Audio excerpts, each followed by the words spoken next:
पिछले एपिसोड में हमने देखा कि कैसे गंगा ने राजा शांतनु को उनके 7 पुत्रों के विनाश का रहस्य बताया और उनके 8वें पुत्र के भविष्य के बारे में संकेत दिया। आज के एपिसोड में हम देखेंगे कि ये बालक कौन था और उसका प्रारंभिक जीवन कैसा रहा। गंगा ने शांतनु को बताया कि आपका ये बालक जो एक महान योद्धा बनेगा, वो आगे चलकर अपने असाधारण त्याग और प्रतिज्ञा के कारण भीष्म के नाम से जाना जाएगा। लेकिन इसको अभी गंगा के साथ जाना होगा। गंगा ने कहा, राजन, अब मुझे हमारे पुत्र को अपने साथ लेके जाना होगा। इसे अब और भी ऊंचे मार्गदर्शन की आवश्यकता है ताकि ये अपने भाग्य को पूरी तरह निभा सके, कुरु वंश के सबसे महान योद्धा और रक्षक के रूप में।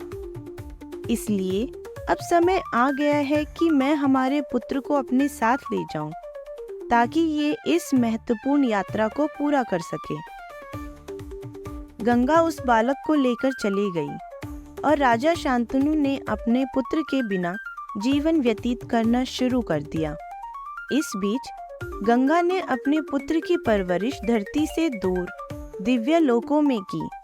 भीष्म को सभी शास्त्रों, अस्त्रों और शस्त्रों की शिक्षा दी जा रही थी।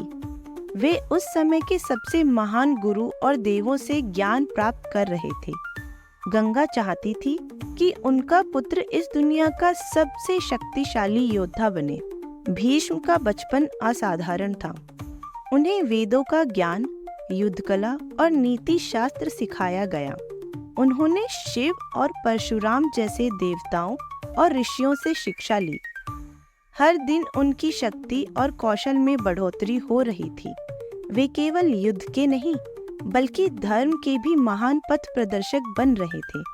कई वर्षों के कठोर प्रशिक्षण के बाद भीष्म एक अजेय योद्धा बन गए। गंगा ने देखा कि अब वह समय आ गया है जब भीष्म को उनके पिता राजा शांतनु के पास लौटाया जाए।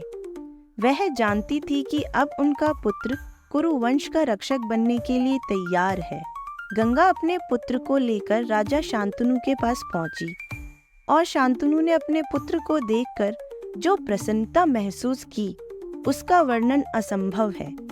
कई वर्षों के बाद पिता पुत्र का यह मिलन अद्भुत था। गंगा ने शांतनु को बताया, राजन, यह आपका पुत्र है जिसका नाम मैंने देवव्रत रखा है। राजा शांतनु ने अपने पुत्र का स्वागत किया और गंगा ने राजा से विदा लेते हुए कहा, अब तुम्हारा पुत्र तुम्हारे साथ है और वह तुम्हारे वंश का सबसे बड़ा रक्षक बनेगा। गंगा नदी में विलीन हो गई और शांतनु ने गर्व के साथ अपने पुत्र को गले लगाया। इस प्रकार देवव्रत यानी भीष्म का आगमन हस्तिनापुर में हुआ। आगे चलकर भीष्म एक ऐसी प्रतिज्ञा लेंगे जो न केवल उन्हें इतिहास का महानतम योद्धा बनाएगी, बल्कि इस प्रतिज्ञा से इतिहास की धारा एक नए मोड़ पर जाएगी और कुरुवंश का भाग्य हमेशा के लिए बदल जाएगा। क्या थी वो महान प्रतिज्ञा? ये जानने के लिए देखते रहिए महाभारत की ये कहानी।